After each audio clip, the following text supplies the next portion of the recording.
Okay, we'll just keep chatting. Okay, Y- we're live. We're not starting the racing, so don't worry, people out there. But we're yeah, just chatting. we're having a fun Look. conversation. We're allowing you to jump in. We're talking about concussions, and so we'll back up a little bit if somebody jumps in. But both you and I have our first concussion the same way. So mine was I was playing pitcher in Little League, which I don't even know if that time I was actually like throwing the ball. I think they just have you standing on pitcher's mound. But it was like before the game and like we're warming up. So I'm standing like in the pit, like on pitcher's mound, right? And Yeah, the coach is hitting the balls, right? To like, yeah. to the field. And so he hits a line drive that is supposed to go to like the outfield. And me, I'm like, I got it. Oh, geez. Right to the head. That was like either that was my first concussion, or I'm not sure because this was like around the same time and the same age. I was like not even 10 years old, was by a horse. So the first horse barn that I worked at, and I call it a barn because it wasn't a stable. We had to do everything. Like before you were able to ride, you had to learn how to clean stalls, you had to learn how to clean tack, and it was not a fancy place by any means, like at all. I mean, we were literally like the child labor of this barn, like the stuff that I think that we had to do. So keeping that in mind, one of the things I was doing that day was like going out to fill up the water troughs, like in the horses' paddocks, right? Another thing that's like a little not probably not good, but it was just like completely normal, is every single fence that you had to get to like fill these water troughs were Yeah. all like electric fences, right? So like even if you felt like you disconnected them, like think like a child. Like I was like 7 years old when I first started going there. So like 7, 8 years old. I'm out there like disconnecting like electric fences to like climb through to go like paddock to paddock. Of course, I'm getting like shocked in the back, like every other one. But you're just kind of like, like, oh, this is normal. This is this is like the normal part of life and being out there. So I was doing this, and this horse just charged at me as a kid and ran me the fuck over. And so there was nobody else out there. So I don't know how long I was like out cold. I just remember I remember it's still to this day, this horse charging at me full speed, and then somehow making my way back to the barn, like Wow. however many minutes You're later. lucky. I Just mean, remember poor Jeff Lucas. I mean, that's how it ended his training career, essentially. When that oh horse. sure, oh my god, Yeah. yeah. There's many, many times. That's scary. Yeah. That's scary. Yeah, no, I got the same thing. The baseball shot hit me right in the noggin. And I was like about 13. It was like one of those, we were going. It was part of the Little League World Series. Not that we were even close, but it was like the New York, Bronx version of it. We sucked. But I was pitching. It was a good game, and I threw hard back then. I was 13. I probably didn't throw much harder than I was 18. I was like, I got up to like 76 miles an hour, which is pretty good for a 13-year-old. Yeah. And But we so put like when didn't the guy hit progress it back, didn't progress with age. no, Okay, go because the on. size, I didn't grow. I didn't really grow. I didn't get taller. And so when the guy hit the ball back, it was trailing pretty good. It was a line drive, and my whole head. I remember the guy saying, because we had like no other pitcher that I could even compete. Because we were like a really ragtag team. He goes, "You got to go back out there." I'm like, "Yeah, I'm fine." And who knows? My mother, like I said, I was telling you, my mother shows up like toward the end of the game. She's like, "What's going on here? Like, you got this lump on your head. You're still pitching. Yeah. What's going on?" Well, yeah, I mean, because all those times it's like you just got your bell rung. Like as a kid, you just got your bell rung. They were like, "Oh, I'm good. Like I'll just, Yeah. I'll shake it off." But my worst, I might have told you this before. My worst was skateboarding, and it was kind of freak. But I was at the skate park, and I was skateboarding, and there's like a bowl, and so I'm carving front side, which means like my back is to the ground, right? So maybe like 15 feet up, and somebody from the top dropped in on me, and so we collided from a decent height, but like he went to like save me, like to protect me, right? So like grab me, like, my arms are like at my side, and we both flew backwards, hit the ground. I hit the back of my head. I was 100% out cold. Like, wasn't wearing a helmet. No helmet. No helmet. I was messed up. Hit the back of my head. I'm like definitely out cold, because I remember like when I was like kind of coming to, before I like had my vision back. This is like the worst concussion I've ever had. I can hear voices, right? I can hear people talking, and like this, I could feel panic like around, right? And like people being like, "Oh my God." And then starting to like my vision coming to, realizing these are all people that I know, right? These are like, so I'm kind of like, okay. But then I have that same mentality of like, I'm good. Like I'm back, I'm ready. Like, I'm good. I just got my bell rung. Where's my skateboard? I'm just gonna, skate it off, right? I'm like, I can't walk, but I'm like just determined, right? Like I'm gonna like skate. I grab my skateboard. I'm like all over the place. I'm like trying to ride. I can't skate. So I'm like, I'm just gonna like, I think I might have thrown up like at that moment, but somehow drove myself home. Wow. And for like 10 days, I could not stand up without feeling like dizzy and nauseous. Wow. And then I had a headache for like a month. Well, but even still, it wasn't like you never went to the hospital. Go to the hospital. It was just kind of like, I'll be good. I'll just wait it out. Like yeah. So I mean, things have evolved from a sports injury. We know so much more than we knew in the old days. Yeah. Just put some dirt on it, rub it in. Don't worry about it. Go out there. Yeah, exactly. No, we were so much tougher. I mean, as a people, everything. And then I don't know if it's tougher. Why, you're just kind of like, I think just stupid, just not as educated, right? Like you're just ignorant, But, in this day and age, someone would be like, would have concussion protocol, or at least would be on Google going, what do I do? If this person is knocked out cold,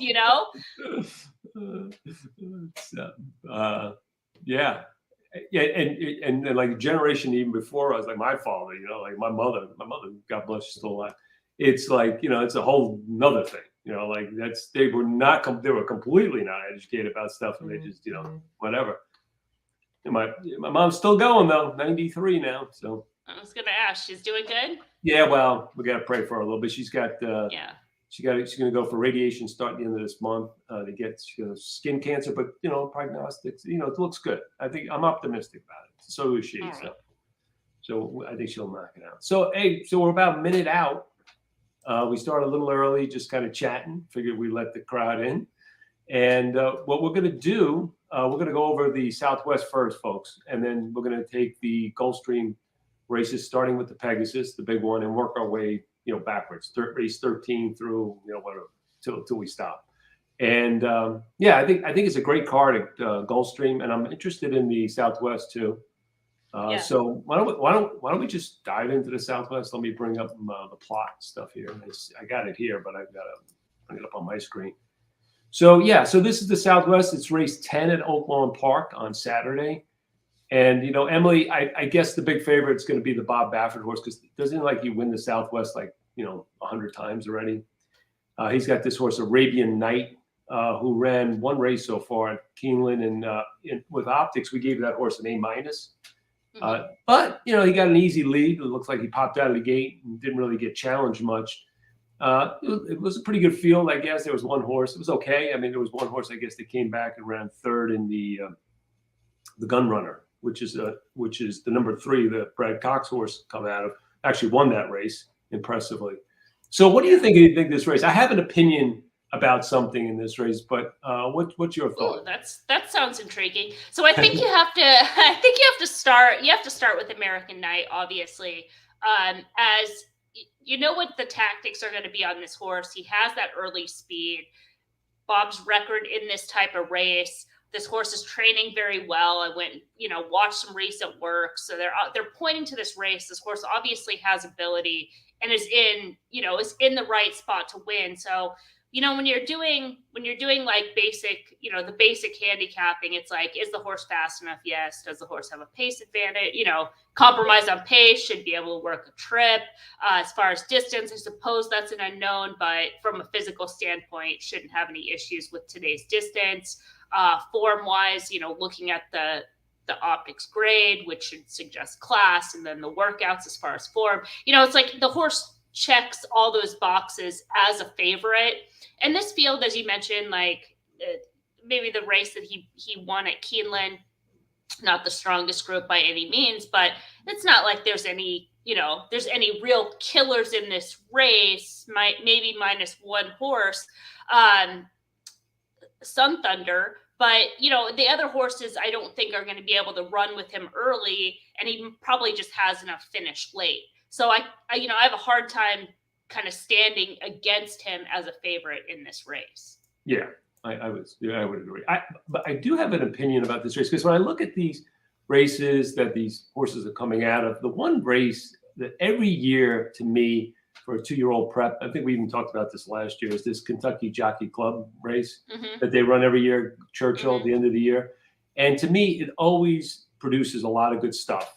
And I don't think this is going to be an exception. And, the 7, Red Route 1, comes out of that race. And so does I guess it was the 4 Western Gent, who came back and ran 4th in the Smarty Jones over this track and improved dramatically. Look at the speed figure. And the only thing about this race, always the speed figure comes back slow, but the race always produces. I forgot Yeah. the horse last year, Emily, but I don't know if it was last year or the year before. Every race, he came out of that race. He came out, and this was the Right. race he came out of.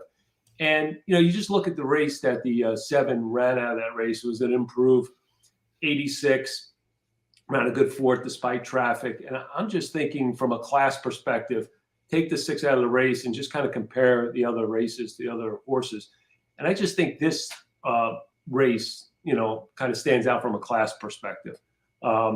This horse ran well at Keeneland also, going 2 turns, ran at 84. So there's upside there, earlier in the fall.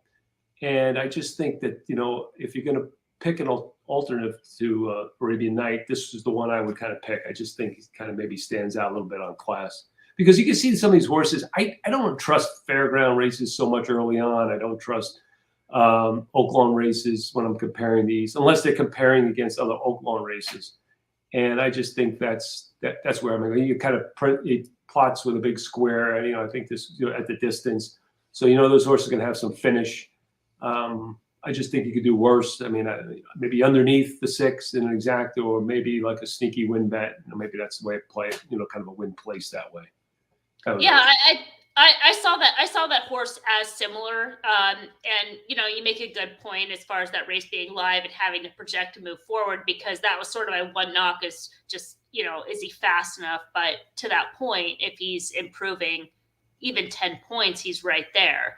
And I'm with you as far as the fairgrounds horses. That's why I was negative on both Corona Bolt and Jace's Road, the 2 and the 3 in this race, kind of for that reason. And then also based on the plot, it's like you're going to have to run with the 6, like forget it.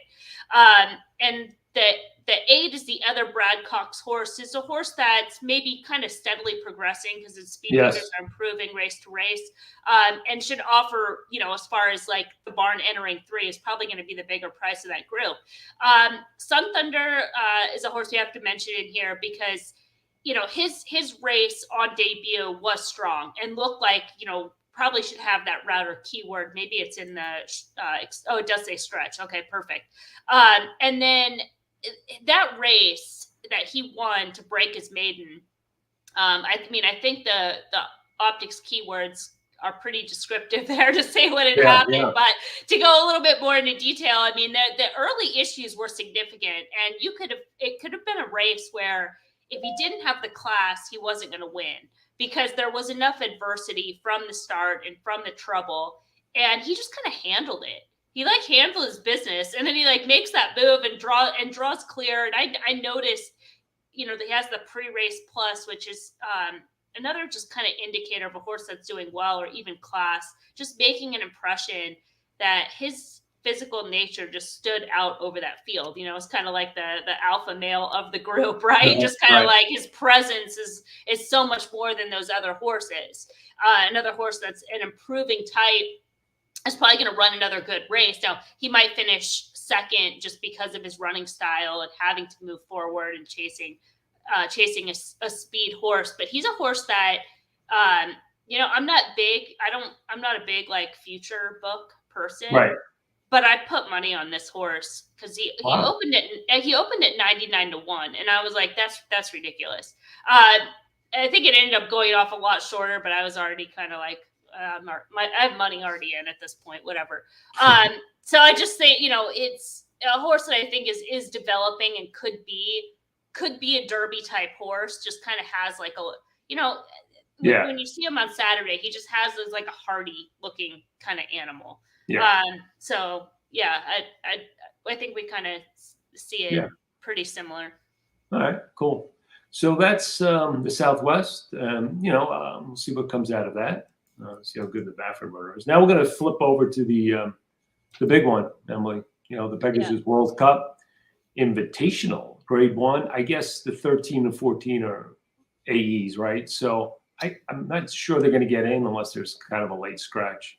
But yeah, and I like in this case, sorry to cut you off, that even if they're on the AE, they're down in quadrant 4, so it's like it just doesn't mess with the pace scenario. So it's like they can kind of forget about them, you know?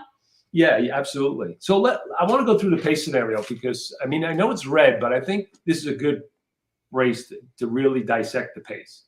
I'm going to start off with the early runners, right? Real quick, I'm gonna back up on that because I want to, as we start to go through, there's pace and then there's the trips that the horses are going to get, and those are two separate things. So we'll get more into like the trips and the nuance, but carry on with the pace because So if you look at the early pace, you know, you got a bunch of, I would say, early pace, you know, pressers, the EPs, and you'll see them under that EP banner, and it's 3, 4, 5, 6, 10, 11. And, you know, some of them need to be closer. Some could, you know, sit a little bit more off. But, you know, there's should be a decent amount of pace in here. And the way I look at it is, you know, you got Art Collector who likes to go forward, and the Funded. I think they're going to be kind of working the early pace. The 3 riding with Biden and the 11 for me are not Stiletto Boy or tosses. I don't think they're going to be. They're going to impact the early pace, you know, as much. And then you have, so you got the 5 and the 6, and you look at this plot, and it's kind of like, you know, if you go, I'll go to the grid a little bit later, but when you do go to the grid, you're going to just see Art Collector is just not the same horse he was, right? I mean, numbers wise, that he was last year, right? I might disagree when we get into it. But okay, good. Yeah, all right, good. And I don't like him at this, you know, 9 furlongs. I don't think it's a great trip for him.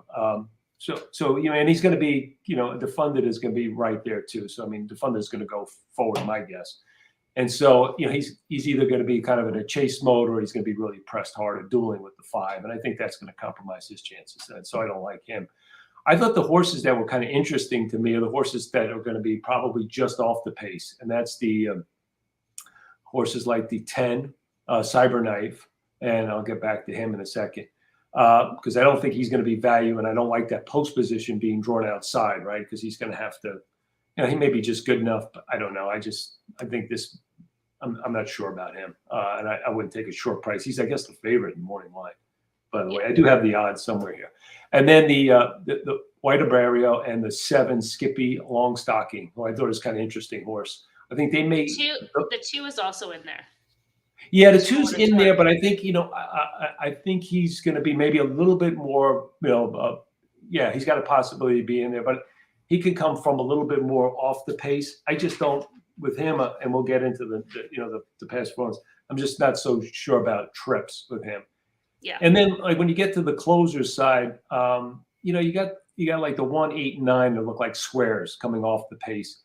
And to be honest with you, I think the 9 for me, and we'll get it when we get into the past performances, looks like the best. I don't like him to win the race, but I think he looks like one of the best closers in the race, and maybe able to get up for a piece.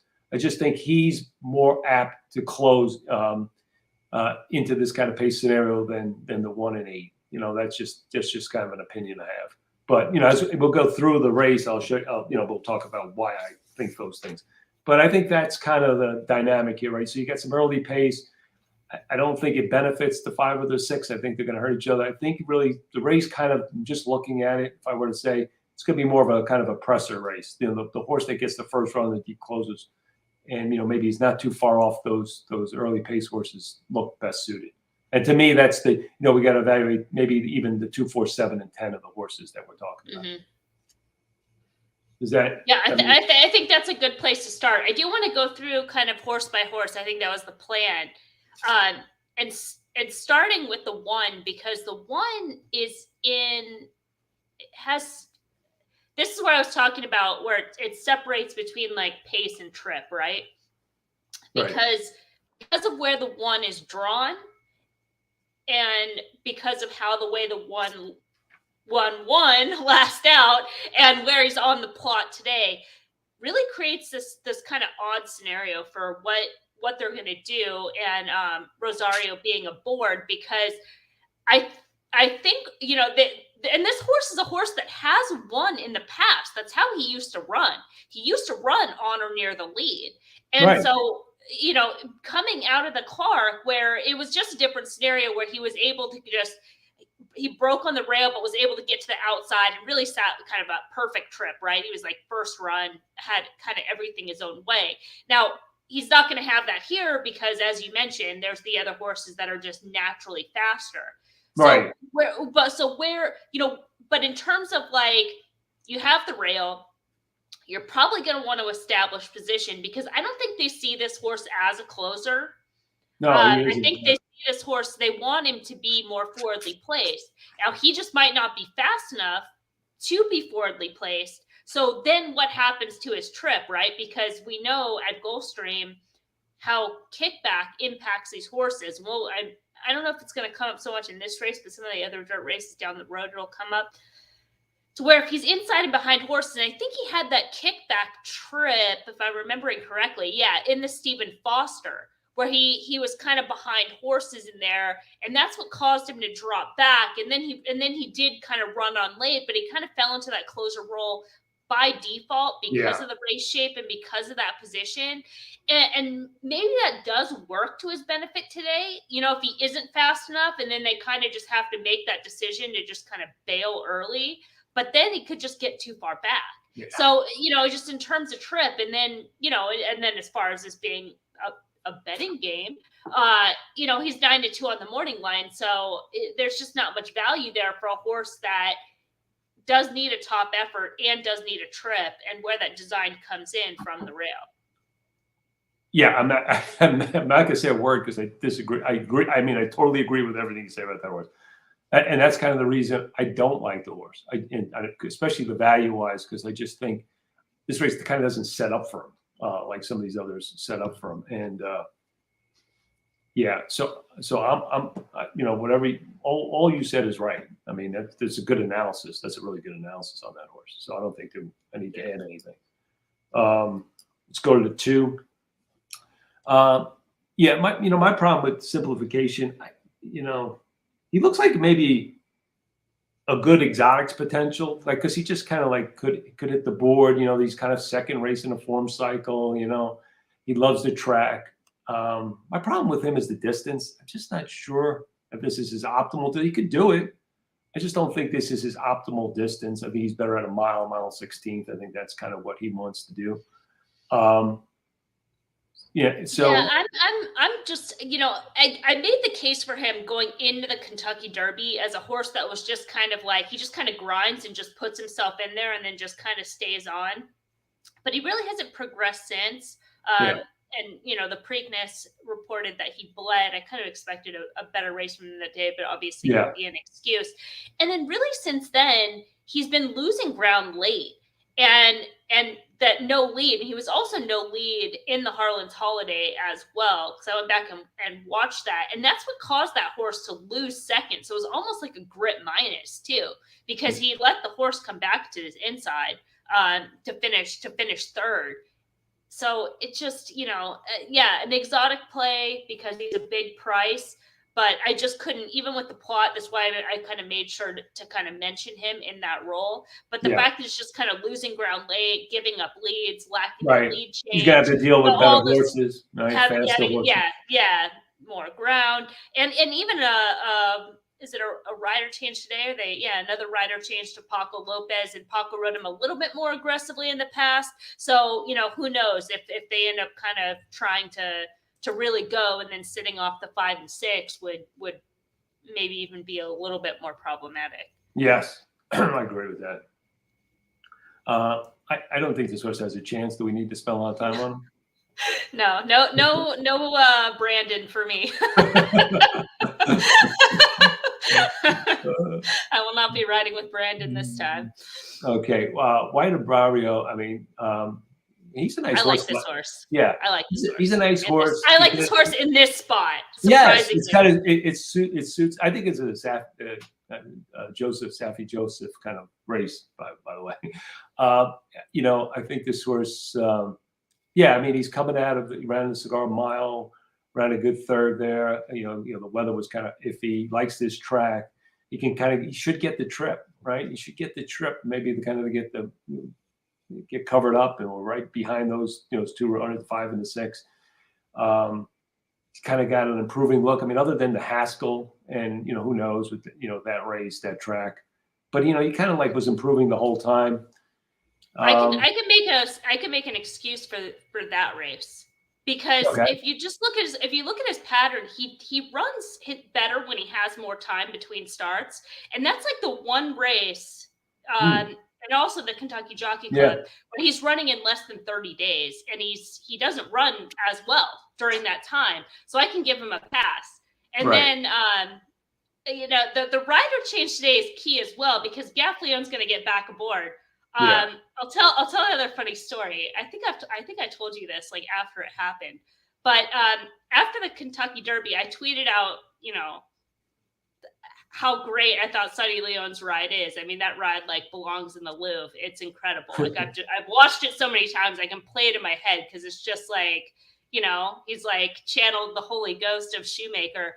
But the other thing that I tweeted out was how bad the ride was on White Barrio. I mean, that should be an excuse. It just was one of those where they just couldn't get position. Maybe a little panic kicked in. I should probably find a tweet, but Tyler Gaffleon direct messaged me on Twitter and was like, you're not a jockey. And I was like, yeah, obviously. I like my dessert, my man. No, I'm not. But we went back and forth, and it ended up being, and I'm like, look, you're a good rider. You ride this horse well, but that was not it. And he couldn't, I held my ground on that. And it's an indefensible ride. It just didn't work.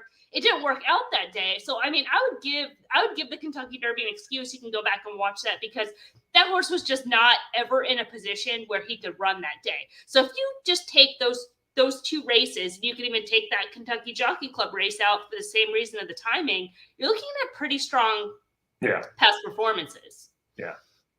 Yeah, great. And the trip and the trip that you mentioned. Now he has the time between starts. He has a rider that's familiar, and should be good value. He's listed on the morning line. 9 furlongs is not going to be a problem for him. It should be right up his alley, actually.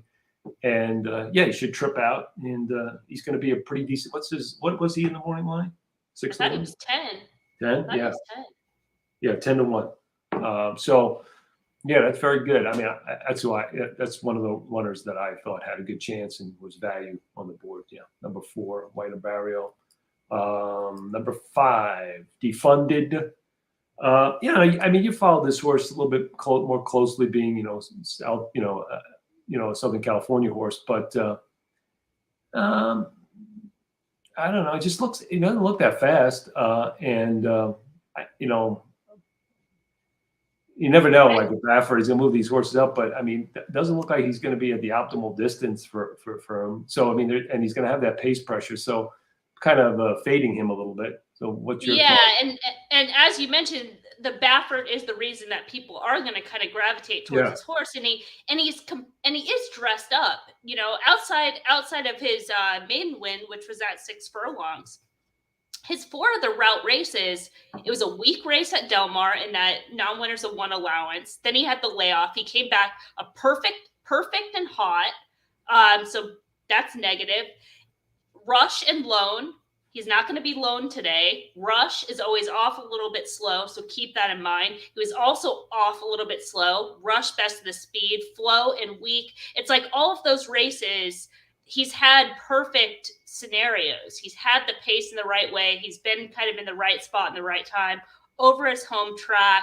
This is just such a different race. And he's really not that. He's not fast. He hasn't really improved. No, he's not. Yeah, there you go. And he's he's topped out with everything his own way, and it's still not on the faster side.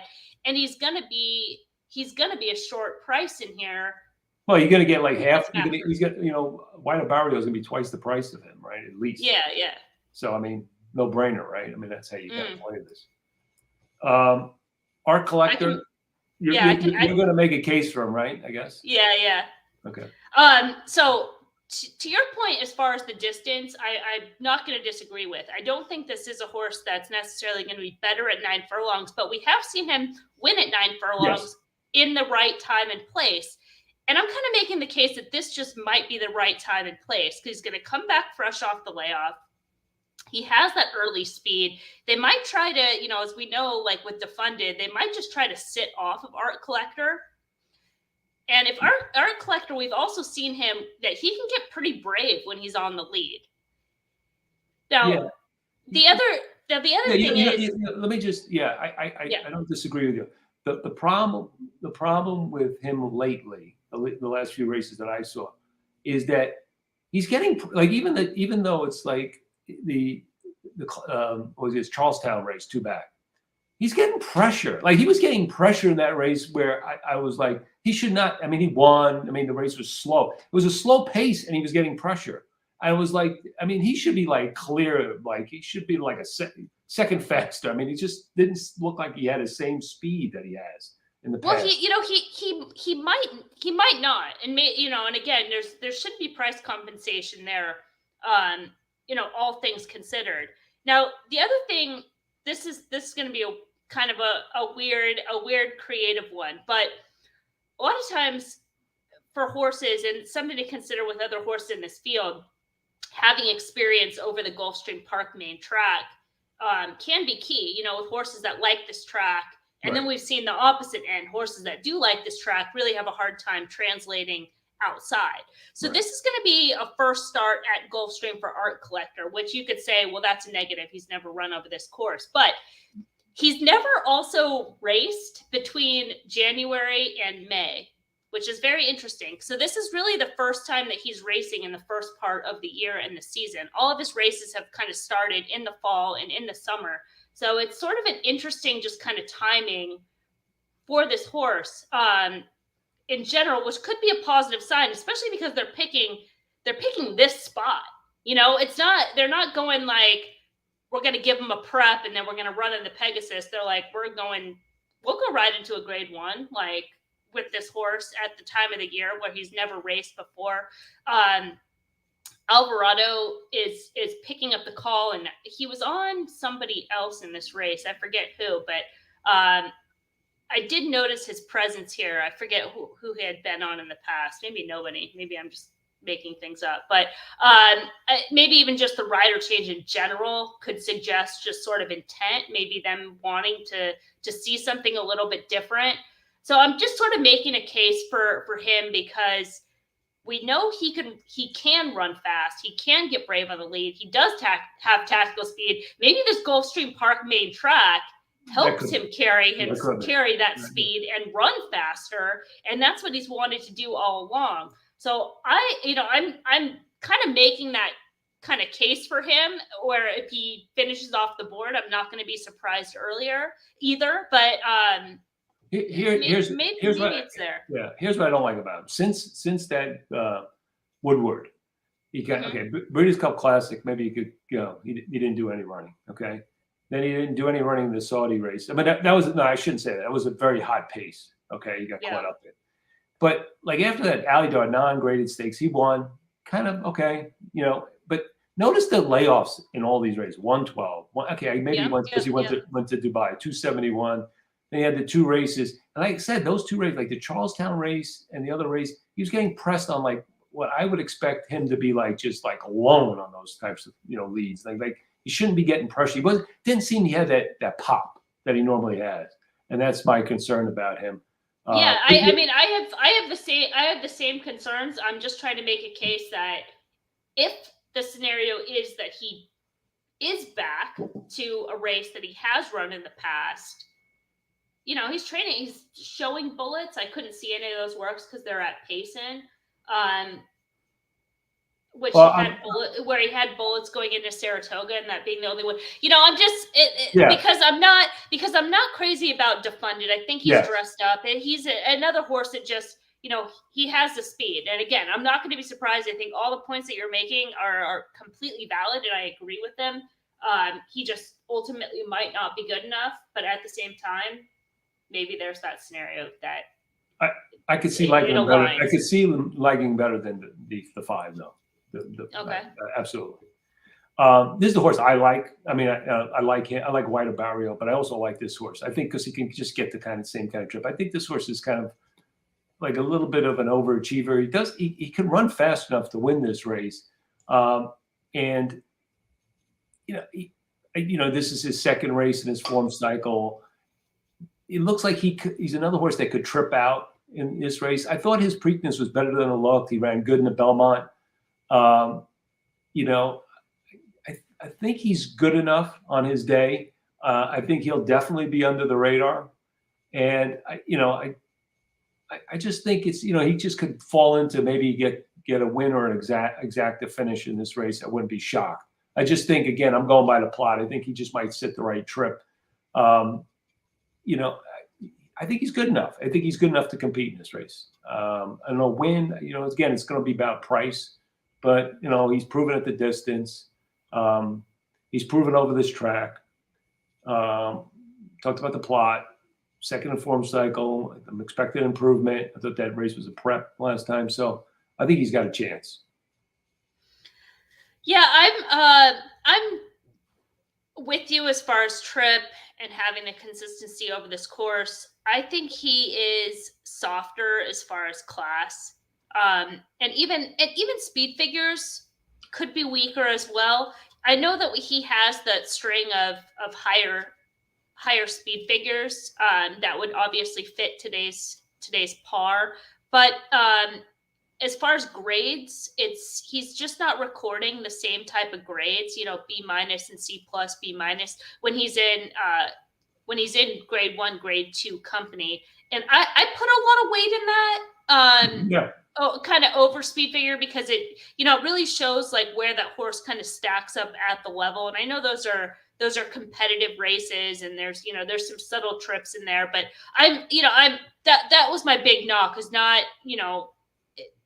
he's fast enough on his best day. He's probably going to get that right trip, but is the class factor? Is there other horses in here that are just have it? Yeah. Then he's a little bit lighter. Yeah, I agree with that. I mean, I prefer White Barrio, but I think this horse is going to be a price that's, that if I was playing like, multi-race, the pick 6 or something, this horse, I would definitely use him in the 4 as A's. That just because I just think that I just wouldn't want to like him fall right into the right trip and beat me, because I just think I could see that happening. And you never know. I mean, like he's 5 to 1 on the morning line. Yeah, well, I'm not quite sure about that morning line yet, right? So, well, I will agree, and we'll get there probably when we talk about the 12. But yeah, so I mean, I don't know. Maybe that just suggests he might be shorter than White Barrio. I don't know. But 5 to 1, no way. 5 to 1 is too short for me. Yeah, no way. I don't think he's going to be shorter than White Barrio, but I could be wrong. Okay, so now we get to the 8. The last number looked like, kind of like he's got coming out like some outlier races. The Bing Crosby, that was at 6 furlongs. And then the other 1-turn race was the Cigar Mile. Not too much. He had the 1-9 furlong in the Arkansas Derby, but he hasn't, he's been more of kind of 1-turn sprinter type races. And, he's going to be like, I guess let me just go back and remember. He's kind of like a closer on the plot. And I don't see that, trip here at this type of race for him. And so I'm expecting a horse to kind of really regress in that number that he got in the Cigar Mile, which was kind of a sloppy track. It's kind of a wacky weather race. And, he's another horse, kind of reminds me of like a little bit of Simplification, but he's kind of more of a closer at a shorter distance. And I don't know if he really is suited to this race profile. Yeah, looking back at those plots, as far as, because you do have to go back, they've been keeping him at 1 turn since he came off the layoff, and after that Golden Gate race, they've kept him at 1 turn. Usually that's by design. So looking at those plot positions going back to the juvenile and early sophomore year, he's actually positioned quadrant 3, and that he might just kind of be in the quadrant 3 role. And the time that he was quadrant 2, there is one race, and that was it was that Del Mar Turf race. So I don't know if that quite counts. But he didn't do much. He didn't do much when he was no. But he was in quadrant 20. Yeah, but those are 1 turn. I'm just looking at looking at the route races. So 2021 0731. He was a quadrant 2 that day. Yeah. And he finished 8th. Yeah. Yeah. If he is a quadrant 2 at 1 turn, I see it. I see that. But quadrant 2 at this distance, I don't know. I think he either gets kind of no keep from that position, or they're gonna run him, try to keep him closer to the pace, not in quadrant 2, more in that quadrant 3 where he's kind of chasing off the 5 and the 6, and then stamina wise, he's class, all that is tough. It is a tough spot. I mean, I don't really fault them running, because it's like, why not take a shot? I mean, at this point, like, absolutely. But, yeah. So let's Samurai. Okay, I don't like this horse to win, Emily, but I think this is a horse that could run up into the bottom of the tries and supers. Because I think, when you kind of strip it away and you look at his style, he's more conducive to being a closer type. I mean, he's run some good, okay races. And I just don't think he's been getting the right pace scenarios recently, right? So I think here's a horse that, like, if you're going to look for someone to come like off the pace, because you're going to have a lot of tired horses, I think, in this race, when you're going to have all those horses in the middle and stuff that just going to, some of them could just not keep up and tire. And I just could see this horse maybe kind of picking up the pieces and, maybe getting a piece late in the race. That's just kind of, a thought I had. Don't like him on the win. I don't think he's good enough to win, but, if you're looking for a long shot to maybe, complete the tries and supers, you should look at this horse. He may have a chance.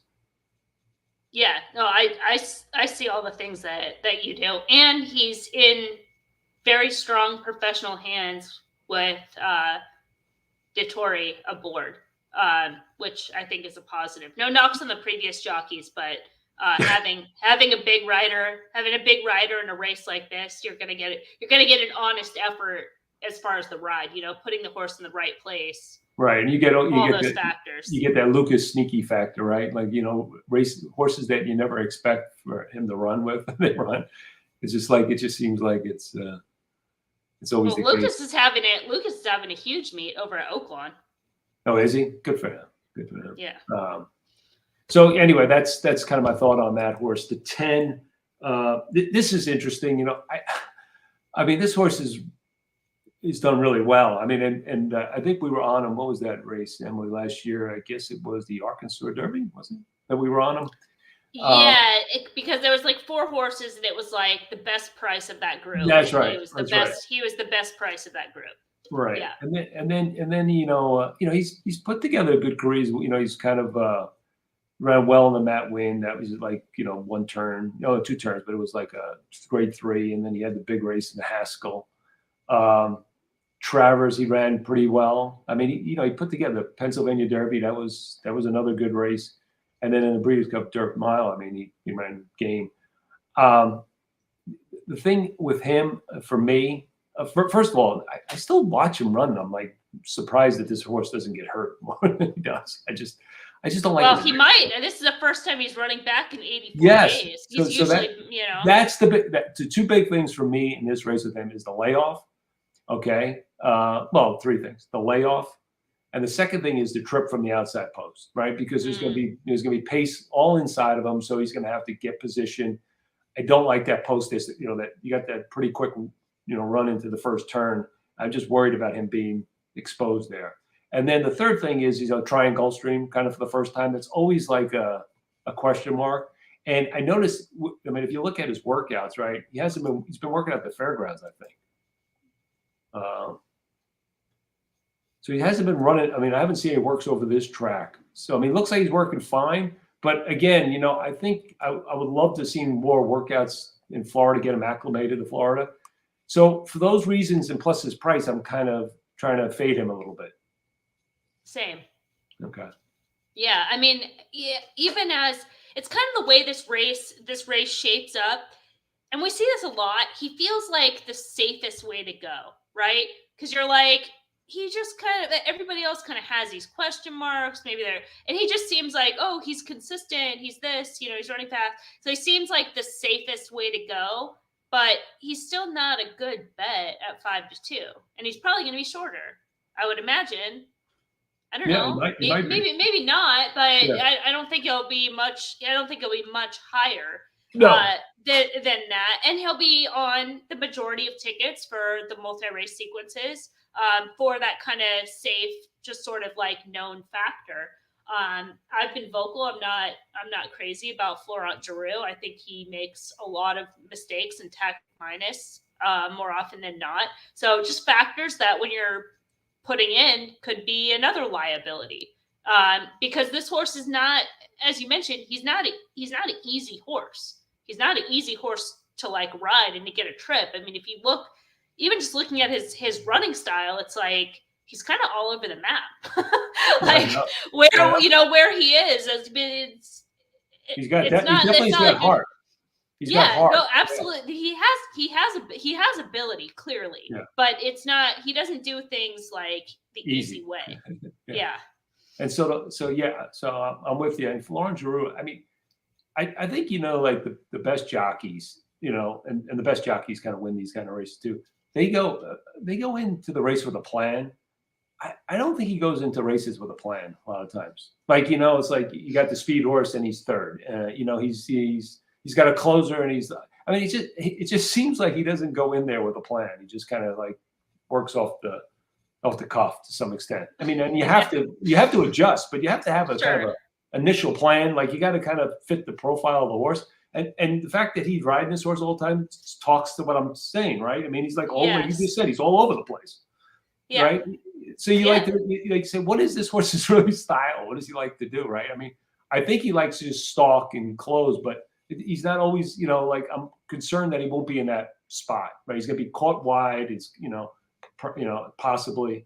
And I'm just, like you said, at that price, even at 7-2, I'm not keen. Yeah. Stiletto board. I think he's another underneath use. Stiletto boy. Yes. Okay. Yeah. Because they can often kind of ride him for underneath. I mean, his one win as of late, I know that was like a strong speed figure last April in the Californian Grade 2, but he had a hard lead. It was low, and there was only 3 other horses in the race, so it's like, don't really count that as a win. But everything else, I mean, he's running at least consistently against good horses and in races where he's not supposed to win, right? He's coming up short as he's supposed to come up short, but he's still finding a way to get those minor finishes. And I think as far as a plan, I see where this horse is intended, right? Because he's second off the layoff. Mike Smith took over the riding that day. Mike Smith takes the trip.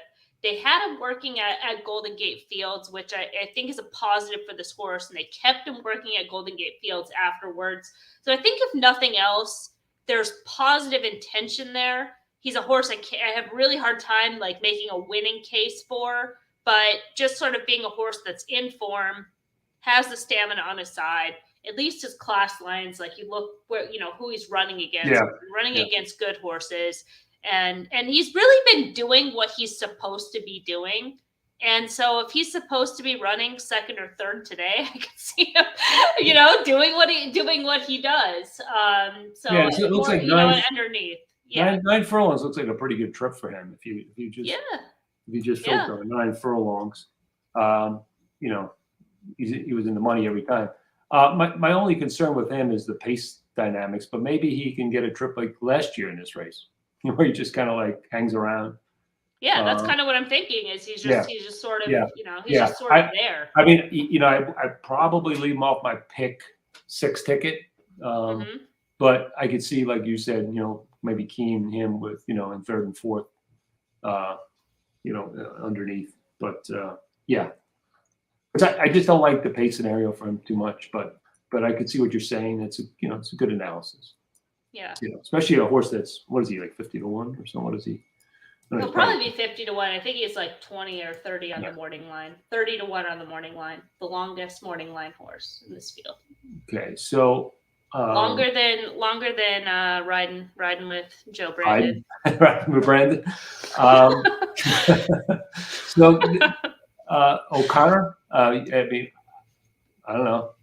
Okay, so I was going to get creative with this horse. So I went back and I watched the Harlan's Holiday, and I thought that was a good effort, honestly, because he was inside. He did kind of have to make a move. He was a little bit against the race flow, and just looking at as far as like him being second off, coming into this race, projecting a move forward, I'm like, okay, I can see this horse. He has to get faster, but he's in that second off pattern, training into this race and having some intent.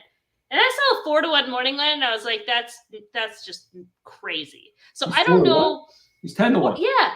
10 to 1. Well, okay. I have the Gulfstream, the Pegasus World Cup thing pulled up, and it says 4 to 1. Oh, because I watched the draw. I watched the draw yesterday. I took a picture. Okay, then I'm not. That still seems like borderline. 10 to 1. I mean, I wouldn't want this horse at 10 to 1. I mean, no, that's what I'm saying, because you do have to still project. You have to project improvement. He hasn't run fast enough. Now, watching that race, I could see a move forward for him, but that just automatically was like, well, this horse is at that number. He's a toss. I don't know if there's like hype on him or what, but he's just off what he's done. You could project improvement, but off what he's done, he's far too slow. So when a horse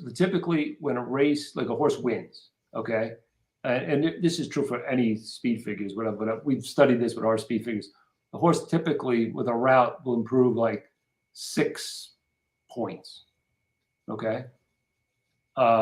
So if that horse improves the 6 points, let's see, he's going to be at about a 100, which would put him still below the Optics Vig range for this race.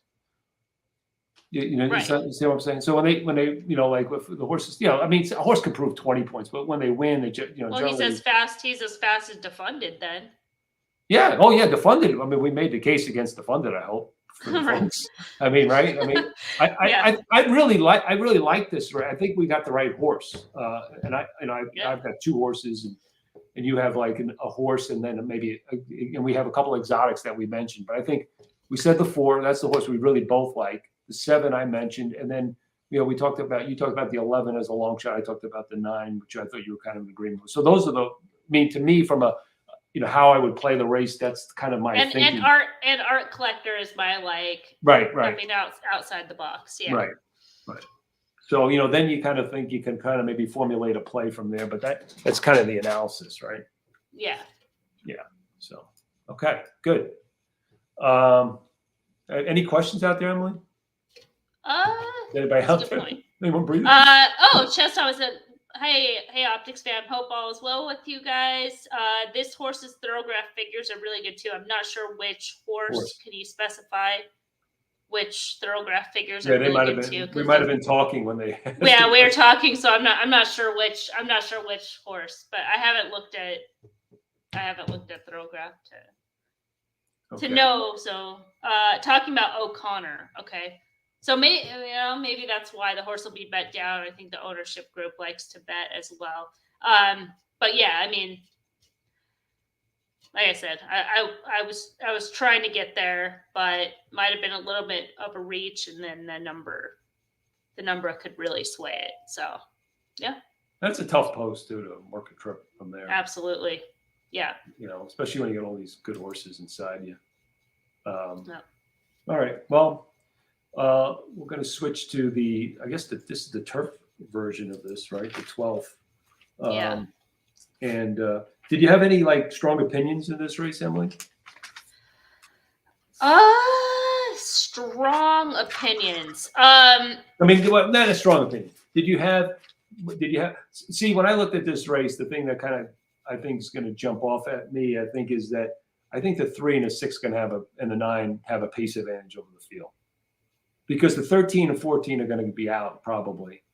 Okay. And I just think that's going to the 3, 6, and 9 just if you're just looking on the plot, they would have an advantage. Just from a pace perspective, I think the 9 comes from out of it a little bit, but the 3 and 6 are going to be forward. And I think there's no things from a class or stuff perspective. That's the things that I look for in these races. I think obviously the pace is key. But in terms of class, I mean, even Ivar, is a 10, who's obviously the class he's been running against the much tougher horses. And even though he's not winning, he's running well, which can give you, cause for pause as far as, is he the same horse that can win, because you need him to win. But he certainly fits from the class perspective. The 11 is so you talked about the tank. I just make a comment about that. I don't think this is the right trip for this horse, 9 furlongs. But fair. I see that too. I think he is more of a miler, but this just in terms of this field, not necessarily. And I just think he's the strongest grade 1. I just think he's on the next level of he's a really good horse. I liked him. I've bet him several times, but I just think he might be on the next evolution of his life, the downward side of his career, right? After a certain period of time, right? I mean, he was one of those horses that he was a fun horse to mess around with and play, because he was talented and you were getting square numbers on him, and he'd show up with a big run every time. And then that's kind of changed because everyone that, wasn't at the wedding started betting him down, and he'd run those races where he'd finish a good second, he'd finish a good, and again, it's like you look at him, look at the pass through run lines, it's like you can't, there's no red, he's running above par, those are all factors. But to your point, he's not the best 9 furlong horse. This isn't the best grade 1 field. Maybe those 2 factors even out, but he's not a horse that I'm anchoring anything on. I thought this race was tough from that class perspective, and you might have the right idea that it just comes down to pace and those horses having an edge. In this race, feel like City Man will be over bet and can play against. As far as the 12, it doesn't look like the 12 has any advantage. I mean, he's coming out of some state bred races, and then he sort of, I don't know if that's a favorable trip or not, second off, but I could easily see that will be over bet and play against for sure. This is a much tougher spot, coming off a top effort, wheeling back in 28 days. Tends to be a horse that runs well fresh as well. So would need his best. The 11 was the horse I was starting to talk about. and I can kind of get to this horse. I know they've been running him longer, and both you and I are usually pretty negative on that. And there's a very good example of a horse that kind of follows this pattern. When they cut back, they get a little bit exposed. But he might actually be a good 9 furlong horse, all things considered. Not quite a miler. He would be a little bit vulnerable at a mile. He's won both times. He's ran 9 furlongs. So. Exactly. And had to kind of overcome some stuff in order to do so. Put up strong speed figures. Another horse that's coming out of tough races, running solid speed figures. Just kind of looks like, I think he's a private purchase out, or did he go to auction? I don't know, but there's a change in ownership on this horse. Change in trainer. Change in trainer, but change in owner. So there's a lot going on. So there just could be intent coming into this race as well. So that was a horse that is definitely on my radar. Yeah, I just have to. I mean, he's kind of he ran okay. Well, I didn't run that good. He ran 8th, I guess, in the Breeders' Cup, which is that's a tough race. But I don't know. Like these West Coast horses, I kind of downgrade them when they run the turf ones when they run back. Run back to the East Coast. Well, this isn't. Yeah, but this guy's kind of different. Because he used to be an East Coast horse, and now he's got East Coast connections. Yeah, he wasn't good on the East Coast. He sent him to the West Coast, and he got good. Well, he only ran. He really only ran like, I don't know. Well, he finished fourth in the Turf Classic. Then he ran one allowance race. Then he got buried. Right, but to my point is he might not have been a longer distance horse. Yeah, that could be. He's 7 now. I don't. It's just like a profile of a horse that six because he's South American, right? So he's 7, but he's 6. Oh, okay. Is that the way it works? Okay, I forget the way it works. The one I don't remember mostly is Invasor, right? A Candy Ride too. Yeah. I never knew how old they were. So yeah, but okay, that's cool. I'm just like.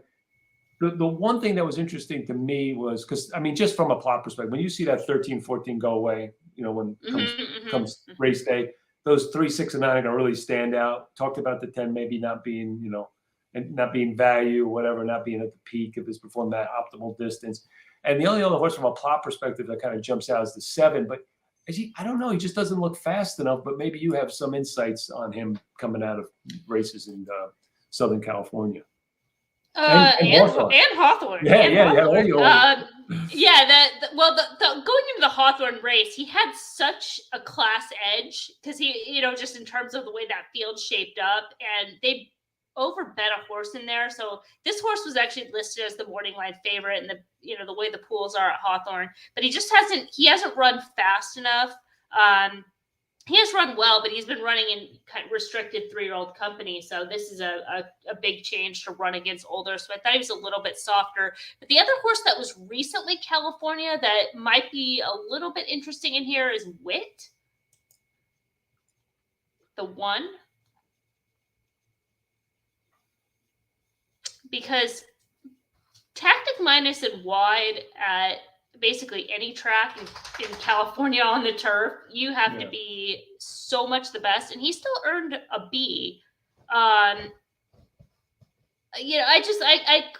couldn't completely discount him in here. Well, I'm not just another one. I feel like the way that we're talking through this race, it's a race you're spreading, so giving some of those horses a little bit more of a look, maybe. He's still 3.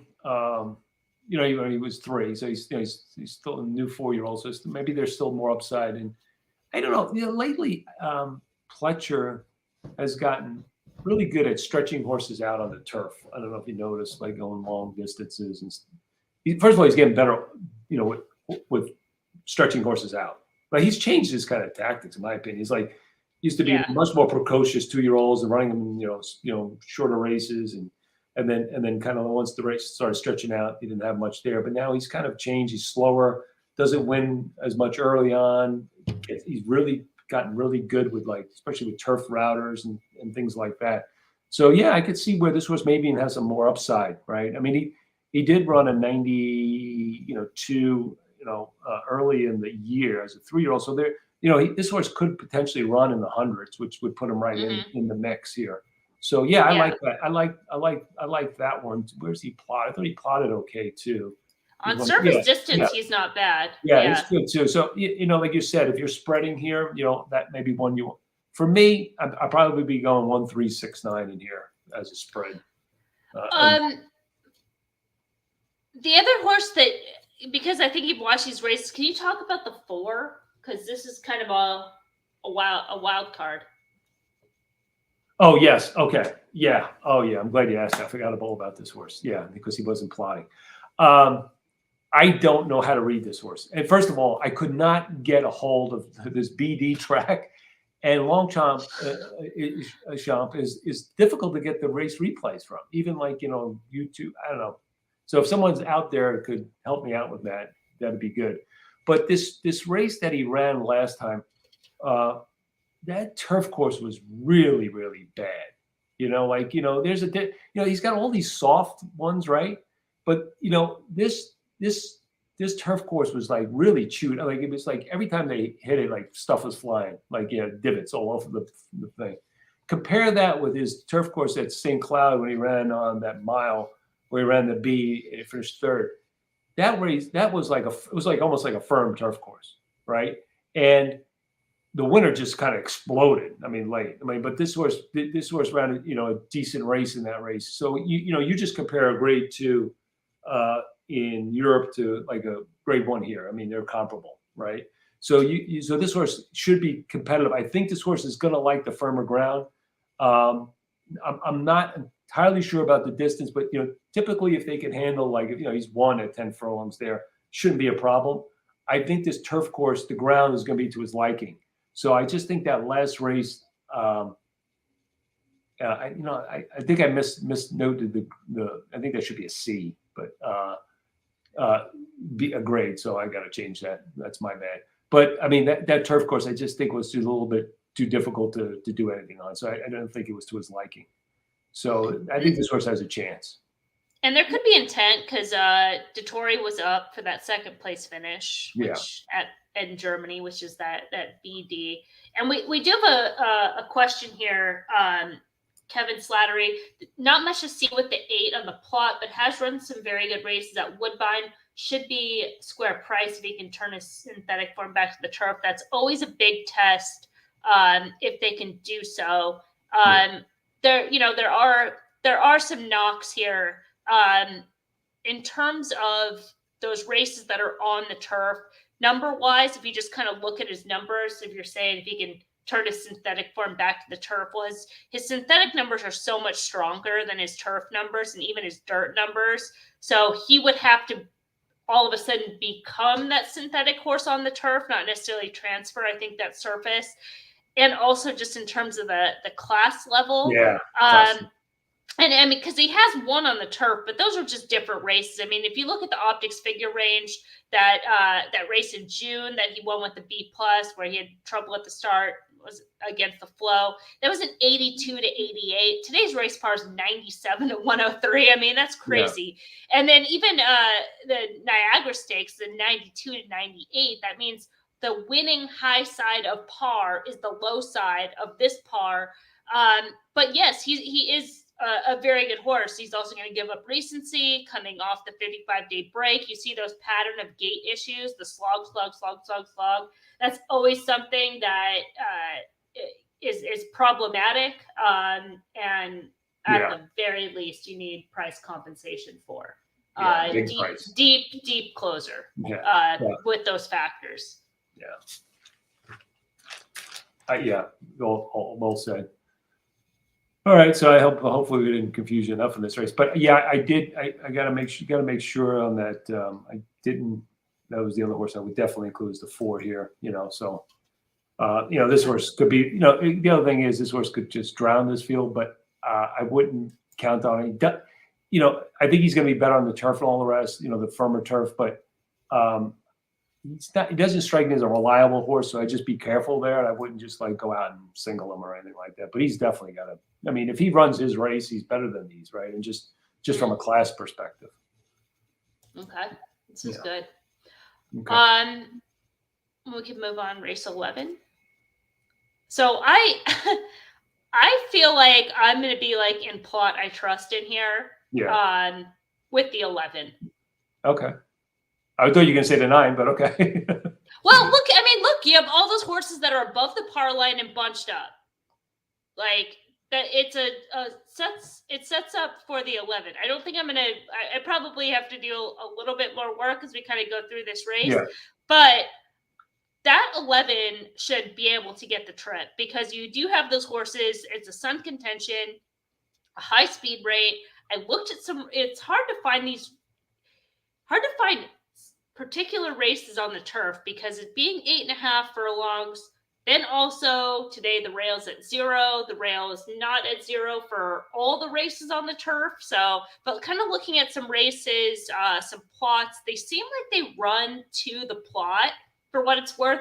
So it's not necessarily, upgrading certain quadrants, but okay, the plot thinks, the results should look like this and the results look like that. So this looking like, obviously the 9 and the 3 are kind of the best of that first flight that have the finishing ability and have the tactical speed and are going to get first run, a little bit of 7 as well. But that 11 should be able to close. And she has not had flow in any of those races. She's 3 races against the flow. So it's like, yeah. If you look this is your day. Yeah. This is your day. You should have all the flow in the world. You should to close that. Yeah, no, that's it. Yeah, it's hard. It's hard to say on a single horse, but this may be a single. Like you know what I'm saying? It's just this. Well, I mean, if not a single, but a key kind of horse, right? Because this is a separator in any kind of multi-race bet. Don't you think? Yeah. I don't know what the morning line is, but it's also it's a horse that I had to use. I just see those. The 9 is going to be even money, in my opinion. Okay. That would be my opinion, right? This horse coming off a layoff is like a grade 1 horse. Okay, she's a grade 1. She's won a grade 1, hasn't she? Or second in a grade 1, right? A B plus in a grade 1. She's going to be even money, 6 to 5, whatever. The 3 will probably be your second choice, right? And then there'll be maybe some others, and then the 11 could be third or fourth choice. I mean, if you're going to say about 80% of the pool is going to be on the 3, the 9, or in some other form, whatever. And so I think it could be a huge separator in these multi-race wagers. So one of the comments that just came in, it says from Oldie75, 11 posts with no speed at Gulfstream Park is a tough spot. So this is something that actually I researched because I feel like I had that inclination and I wanted to make sure that it was possible. And again, like I said, I dug through a lot of races and was really kind of trying to look at races a little bit deeper, take deeper dives of races where the rail is at 0 to kind of get, race. And I pulled up a bunch of samples and actually I kept them on my browser so I could reference it in case this came up. But going back to February 26th of last year. Now, granted, this was a maiden special weight race, but this is a horse that both John, you and I singled. We played that day. This was like a pick 6 carryover day, and we singled this horse. Again, it was a maiden special weight race. The horse won at 10-1 odds. Iconic Adventure. Now, she drew post 11. She actually broke from post 10, so I don't know how much we're going to split hairs on this here, but came from off the pace. Not as far a deep closer from off the pace, but was kind of positioned where she had to pass 6 horses in order to win. There was other races where not necessarily from post 11, but looking at horses that were coming from quadrant 4 were able to compete. So while I don't disagree, there's certainly the challenges with the post, and anytime you have a closer, I did try to look at some information, and it's not a blanket. They can't do it, but I do acknowledge the hurdle, if that makes sense. Sure, but I mean everything is situational, though. I mean, so Yes, yes, absolutely. in those races, you know, you didn't have a pace scenario necessarily like this, where where visually you could see that these horses are bunched up. A lot of them lack late pace, the ones that are going to be, you know, vying for the lead, and you know that there's a lot of those races. There wasn't a situation like this. This situation, No, this is rare. This is an rare. extreme. This is an You know, this extreme. comes like, you know, one every, you know, 100 races we look at. Yeah, So, yeah. so yeah, and that's the value of this, right? Because most people are going to be logically thinking, you know, this is the way post positions and stuff like that. But like I always tell Emily, what do I always say? Everything is situational, right? And if you're playing like statistically, yeah, I mean you do fine, but you're not going to find those outliers, those things on the tails, if you don't, you know, look at these things situationally. Like, hey, I always see those things. This team hasn't lost after being ahead in 3/4. Yeah, but they've never played this team that has this player before. You know what I mean? So it's those types of things, and Yeah. that's kind of the next, you know, iteration of, you know, it's called, you know, analytics, right? You really you're breaking it down. Okay, that's a situation. That's the kind of the stat. That's the base stat. But now, what about in this situation? There's probably like maybe, you know, maybe there's 10 of those, and at 10 of them, 5 of them where the deep closer wins, right? So, and I don't have that. I'm not saying that's the case, but I'm just saying that that's more likely. Like the likelihood goes up in a situation like this, and that's what we're saying. So Yeah. this is a rare kind of situation. This is a very rare. These type of plots, that looks like this. These are like extreme race shapes where you're going to have kind of that closer. Anything is possible, but horse will have to be much the best. Your horse may plot well, but class is compromised in a wide post. I don't necessarily understand the class is compromised in a wide post. I don't understand how those things relate, but in a wide post of a speed favoring turf course hard pass. Okay, I mean, agree to disagree. That's totally fine. What wide post doesn't mean the horse is going to get a wide trip. What you know, like yeah, what's going to happen? What's going to happen in this race is the 11 is going to drop back to the bottom. He's going to save ground around the first round, so he's going to lose ground. So his post doesn't matter. He's going to be if he's in the 1 hole or he's in the 11 hole, he's going to be last, right? So it doesn't. Oh, she's going to be last. It doesn't matter, right? She's going to be up against the rail, and she's going to try to make one run, right? And what you're hoping for is as they start, you know, they start making that turn, they bunch up. And the one thing I'll tell you though, when you're playing, and this is my concern with Leparoux as the rider in this, is, you know, he's just not. He doesn't get the horse involved sooner. Like you could be wide on that turf course at Gulfstream around the turn. You know, you've got to keep riding though. And sometimes he tries to finesse it, wait for last minute, stay inside. And I think, I mean, yeah, that's good, but I think, you know, you got to be more aggressive because especially if that field is starting to come back, you want to get outside of them because they're all tiring back into each other. And you want to get outside and do a swoop. And that's what he needs to do here if he wants to try to win this race.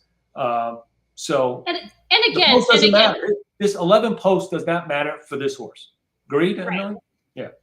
Yeah, and so wide automatically is a longer trip. Is why horses don't want to win from there. Again, I agree, but they to this point for this particular race, this type of scenario that we're looking at, this potential race shape, doesn't apply to 90. I don't know, 95% plus of those turf races. So we're looking at like a very small sample size. Now, of that small sample size, how many of those horses have been in post 11? I don't know. It gets even smaller. So it's like we're dealing with something that is hard to quantify in the parameters that you're looking at. And I'm not disagreeing with what you're saying. I think everything that you're saying is correct. This situation could be different. Now, the even bigger picture of that is if this horse was a big favorite, I would be extra critical for all these factors. I'd be looking at it like, okay, yeah, maybe she's going to get the pace, but she's still going to have to, and Leparoux's going to have the timing, and we've got these factors that we're playing against, but she's not going to be the favorite in this race. So you're going to have price compensation. And to John's point, there's probably going to be a horse in here where people are going to anchor on quite a bit. So there's even more odd separation, perhaps even as the third or fourth choice, right? Yes. Yeah. Yeah. I think like, yeah, I mean, I don't know. I wish I had an analogy. I wish I had an analogy. I feel like we're arguing to argue. I understand your point. You're searching for excuses to why you want to make it a logical conclusion that makes the most sense. It's horse racing. I'm dealing in a gray area. If it doesn't work out on the track, it doesn't work out. I'm not gonna. It's not a right or wrong. Like I'm analyzing the data and I'm saying like here's a scenario where this horse could win. If the horse doesn't win, I'm not going to be surprised. If the horse doesn't get the right trip, the horse has ground loss, the horse has too much to do late, the post ends up being a factor. That's fine. I'm factoring all of that into this case, but I'm saying there is a scenario that would still allow this horse to win. Is it the most likely outcome? That's not what I'm saying. So I don't know. I mean, I love the discussion and the discourse, but I also want to see like we're coming from a similar place. I see what you're saying. I'm just not necessarily wanting to be like I'm right, you're wrong. Like we're agreeing on points and thinking a little bit more in a gray area on those tail ends that John was talking about. And I wish I had an analogy off the top of my head. I'm not good with that. But the fact, again, that this horse is the type of runner this horse is, the post position is meaningless. In fact, it's actually better that this horse is in 11 post. He can just drop back. I mean, because everyone will just break in front of him instead of like him maybe getting jammed up on the inside and just drop over. But it just the post doesn't matter to this horse. That's just an analysis. Like, if you're going to do like post position kind of analysis, you have to take run style into consideration to do it right. Because other than that, you get just kind of generic stuff. And like I said, how many races are there? 11 horses in the race. So, I mean, right? Right, I mean, because there. To my point of why I was looking at this, there's very rare races that these races are at 0. Usually the rails are out 14, 53, 84, 75. The rails are out at like all these varying degrees that it becomes whatever. Yeah. All right. Well, I think this race would be beat to death, but but it was good. It was a good race to delve into. Yeah. So now we're going to go to race 10, and this is the Hooper, Fred Hooper, and Fred Hooper was a good guy for racing. And what did I have on this race? Oh, yeah. I think this is a race. Emily, I kind of looked at this race. I kind of looked at the form and stuff. And to me, I think this race could go one or two ways. Okay. And I think the 3 is a possibility to wire the field, or the 2 is going to run them all down. That's just how I came up with it. Okay. Really, I mean, if you look at this race, there's enough pace, but it looks like the 3 is the dominant pace. And if the horse can get out of the gate cleanly and establish, clear lead, I could see this horse just wiring it, because all those other horses are going to be in chase mode, right? I mean, the only horses that are going to be finishing like on the plot are the 1, 10, and 2. And really the 2 is the only horse that can really, in my opinion, is the best of the closers, really a true closer, right? And really kind of likes this trip. So, that's the way I kind of saw this race. And if you look at the actual form, let me pull up the grid for the 2. I mean, I couldn't believe let me just see if I get some written down here on this horse.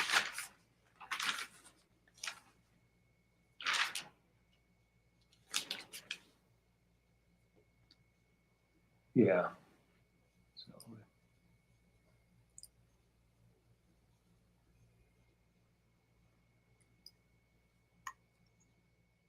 I mean, Well, I this was think the big note. I think the big note on. Oh, sorry, that was the 3. Sorry, you're looking at the 2. Yeah, it is the 2. So I mean, this is the when this horse gets flow. I mean, this horse. I mean, he's got a pretty good record. 8 furlongs, right? He's got he's over this track. He's fast enough. I think he's going to get enough. He's going to get another fast pace race, and I think he's going to be. I just think if you're looking for a horse that's going to come from off the pace, this is the most likely winner from off the pace. If you're looking for on the pace, let's look at the 3.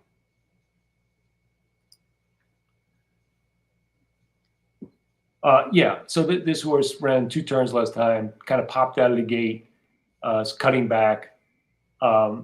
You could see that the race at 8 furlongs, that was 2 turns, but the horse ran his best race, and I still wanted him at 1 turn. I just think this is really what he wants to do, and I just think that this is his second race in his form cycle. If he gets some improvement here, he could run in the hundreds. I mean, I just think it makes him, the horse from the early speed horse, the horse to beat. So that's that was kind of my view. Did you have a view of this race at all? Yeah, I just thought this race was just kind of ugly because there's no standout in this field. I mean, it is a grade 3 race, so it's obviously like the lower rung of the graded stakes races. But you look through this field, and most of these horses have at one point in their life been in for a claiming tag. It's not always a bad thing, but when it comes to class, so it just kind of creates another just element of chaos because you have horses that class and speed. That's why I was like a little bit confused as far as that class, because I think of class of being able to do something consistently, right?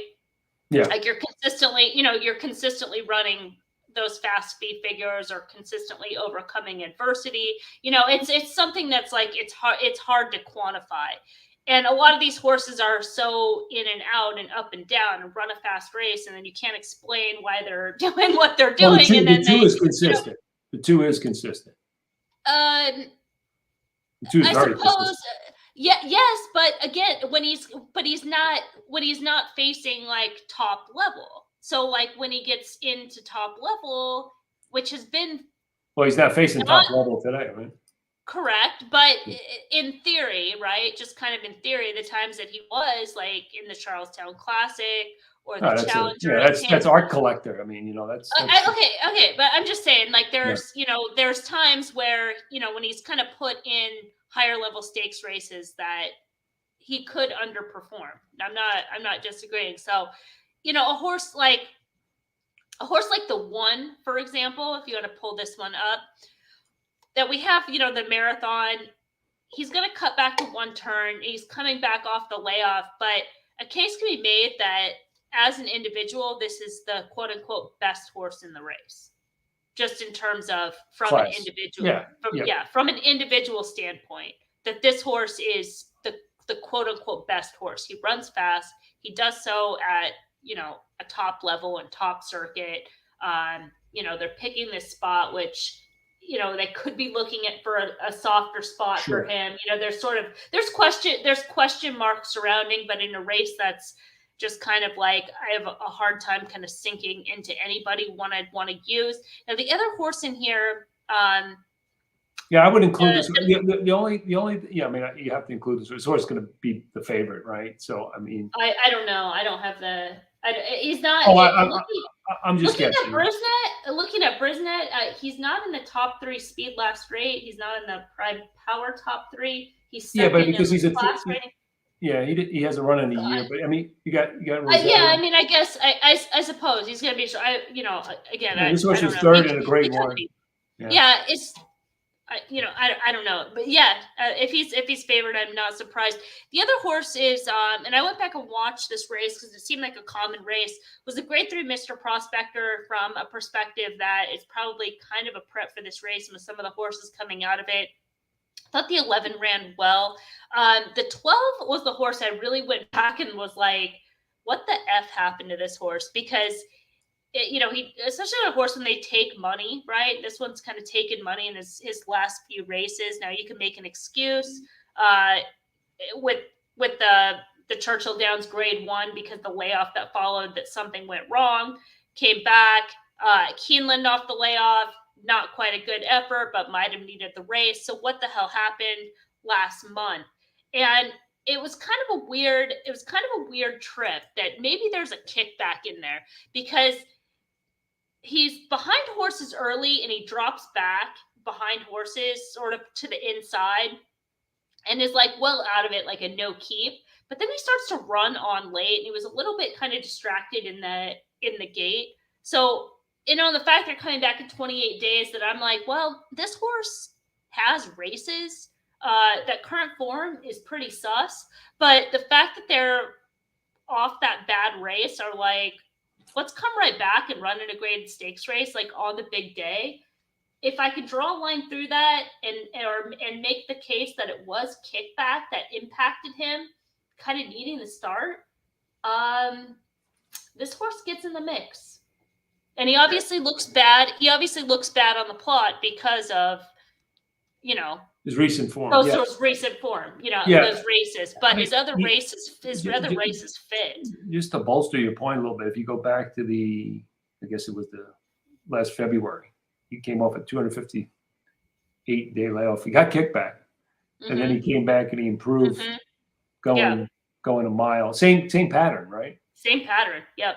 Yeah. Yeah. So okay, that's a good one. I'm going to go back and look at that race too, see if I see kickback, because I didn't see it the first time. Okay, that's a good. I like that. It's subtle, and I mean, it definitely takes like a second eye to see if it's kickback or not, because those trips are hard to tell. Yeah. I mean, sometimes they are impactful. I mean, at Gulfstream, you probably could do kickback every race. No, without question. And whether it affects them is different than them just getting dirt. You're right. Because the thing I really look for is if they start moving their head, to me, that's when you got something, right? I mean, that's really, if they're getting it and they're kind of ignoring it, sometimes it's like, okay, it's not bothering them. Why is it going to bother me?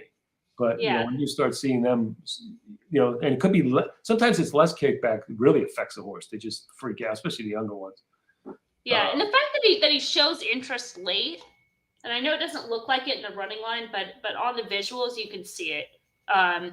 So I don't know. Yeah, go back and take a look. But I thought I could make a case there where I'm just a little bit scared on some of the others in the field. So we've mentioned the 1, 2, the 3, and the 10. I mean 12. 1, 2, 3. Okay. Let's see. Do we need to talk about the horse called Endorsed? Because that horse, I think the 7. Yeah, let's just talk about the 7 and the 9 because they're horses that could be the shorter priced horses in this race. Yeah, I mean, to me, this is the 7 looks like a horse that's kind of topped out. That last keyword is pretty concerning. Yeah. Or the last note. What was the other one? The 9. No, last time this horse ran triple, he kind of bounces a little bit after a big effort. I mean, maybe, I don't know. Maybe he's just back to his old form. I don't know. I'm just a little worried about another kind of top-ish horse. The horse that's kind of running. What changed with this horse? Now he gets another, like his 5th rider change in a row. Yeah, I was like, why is everyone leaving this horse? Well, for what it's worth, Gaffleone ends up on that 12. There you go. That's good. That's a good point. I don't know. It's kind of a little spotty. I don't know if we trust him or not, but I mean,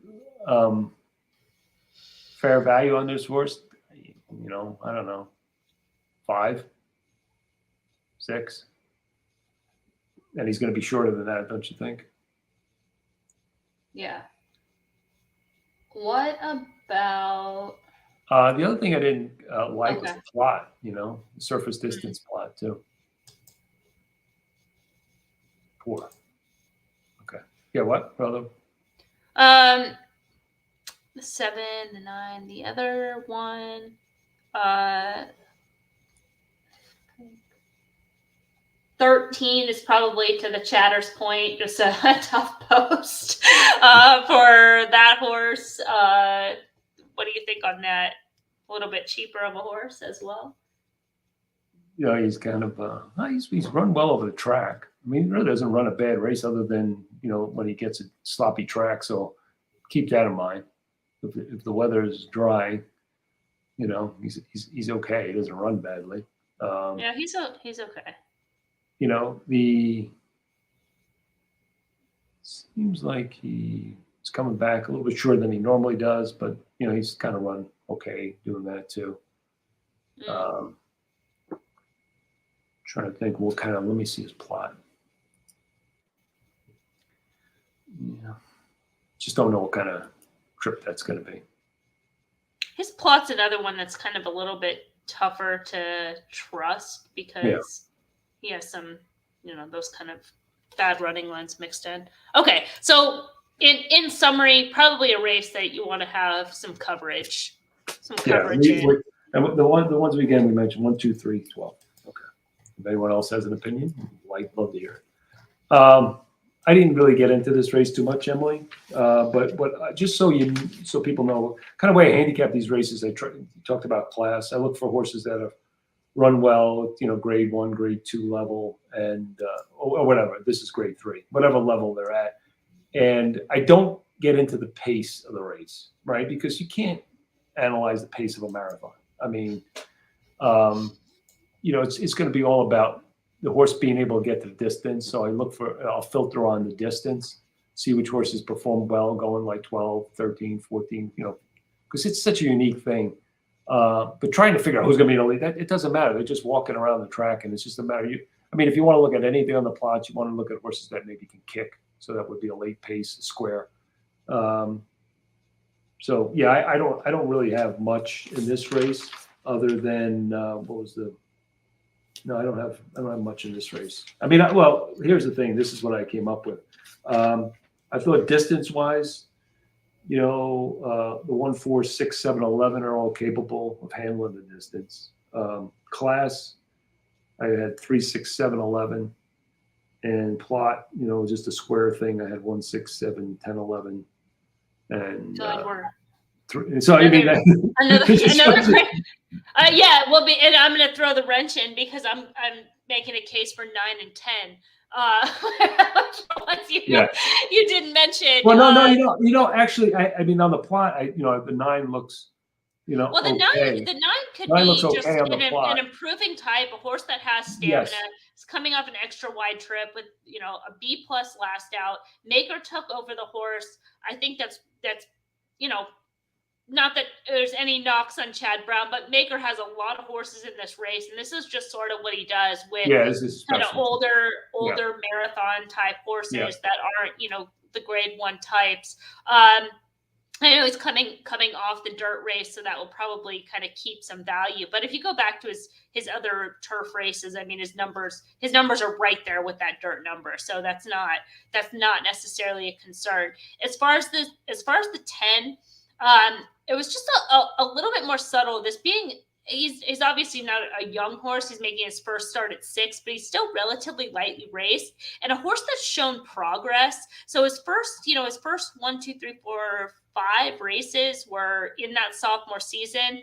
Then he had a layoff and he came back off the layoff, broke his maiden strongly at the fairgrounds to start off that 4-year-old year. And that was his only race in the 4-year-old campaign. Then they kind of moved, this horse was like moving forward throughout that 5-year-old season and then move forward kind of throughout the last part of last year. They were scheduled to run in the H. Allen Jerkins, but passed the race was on the turf. Just a horse could just be coming into form and just sort of being the right horse at the right time. Will be a first start for Brian Lynch, but it's the same ownership group. So it just seems like this horse might also be here at Gulfstream because the fairgrounds turf is, I don't even know what to call it at this point. So I don't know. It was one that just kind of,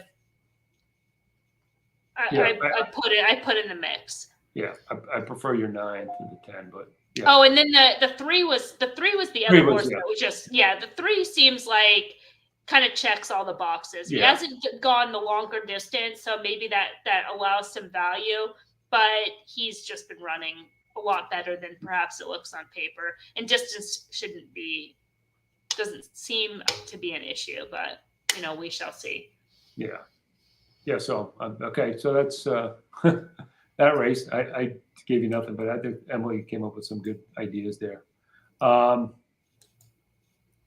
we get to the inside information, which starts off the pick 6. It's a Filly Mare 7. This is kind of like a Breeders' Cup preview race, right?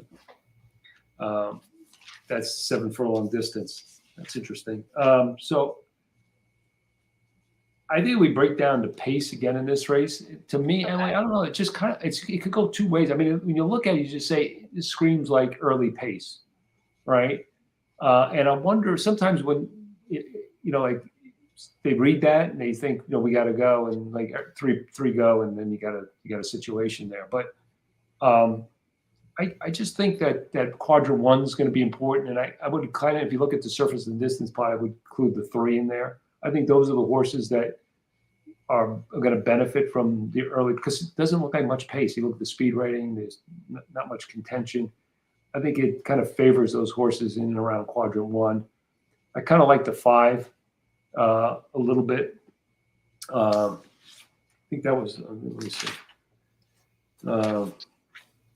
I think I preferred the 6 to the 5 of the 2 Dale Rubbins horses. Yeah, I know. Let me see what I have here. I just thought the 5 was going to be the best value, and I think switching to the dirt for that horse. This horse has been on synthetic. I thought that was going to be, an upside thing. And then I thought the 3 just might get first run, might get a good position. I thought that horse had trouble last time, and I thought that horse might be in a good spot. Yeah, that horse is probably the most likely, I would say. Yeah. The 3. Yeah. And again, in the 3, as far as the plot, just keep in mind she's a 3-year-old, so yes. there's still upside. There's still upside there being lightly raced as she's taking on, older runners, some mares in this field. So just kind of keep that in mind with the plot. And especially there being that the Raven Run, which is dirtying up that form a little bit as well for a lightly raced type. The thing with I was like trying to like dissect like between the 5 and the 6, and I like to note last out switching to the dirt. There's a lot of layoff lines. She had been running for a tag. Now, as far as the 5, another one that kind of looked like she was starting to improve as a 3-year-old. Had some progressive speed figures, was kind of finding herself at that like 1 turn 7 furlong type longer sprint distance with some subtle form. There was a good race in that second start off the layoff back in June, as well as that winning race at Keeneland, even though it's moved up by DQ. But the note last out, extra wide, 1 turn. That's just kind of information that people don't have and will have that horse overlooked. As far as the 6, another one that's making her first start as a 4-year-old, so you could project improvement. The 95 sits right closer to the higher end of the par. The 1 was a horse I was like trying to get to as well, because she had actually run well in the Goldenrod, with that note being shorter when she was running, because that's a 2 turns as a sophomore. And then she ran in 2 turns to kind of close out the year at Oaklawn Park. She came back to 1 turn off the layoff in June at Churchill Downs, an improved speed figure, won at Ellis. I know the number wasn't that strong, but then kind of the numbers were starting to get back up there. And then she ran at the 2 turns at Remington, which had the covered up perfect trip, was able to win, but you can kind of make the case that it's still not her ideal distance. And if she is sort of a 1 turn type, we'll have to show that tactical speed. And I think that's really the kind of knock on Obligatory, because Obligatory is certainly, the most proven, the most established, the quote unquote best horse in this race, but she is, she's another one that she can be a little bit closer. I think her class allows her, but trip is just something you're going to have to consider on her. The 1 and the 7 are better closing into softer paces than that's just their style wise. I mean, they can, if the pace is slow, they can close into it. Okay. So that's why I prefer them to the 4. So yeah. I liked your assessment. And the 7 is just 7. Maybe just had a peaked already, but I mean, just hasn't done anything wrong. Can close into a slow pace. Definitely worth the exotic look. But for me, I kind of like the 3 the best. And 5 and 6. Those are the horses that I would consider. And then maybe the 1. So, but a good race nonetheless. Yeah. So that's a good. I mean, that's a good races overall. I mean, geez. Yeah, I mean, you look for value. Don't be afraid to take some chances with some price horses, because you only need to be right once in those 6 races. If you're betting each race individually to make some money, because you could really score out. So don't be afraid to take your chances, especially if you think you have an edge. And that's the whole thing, right?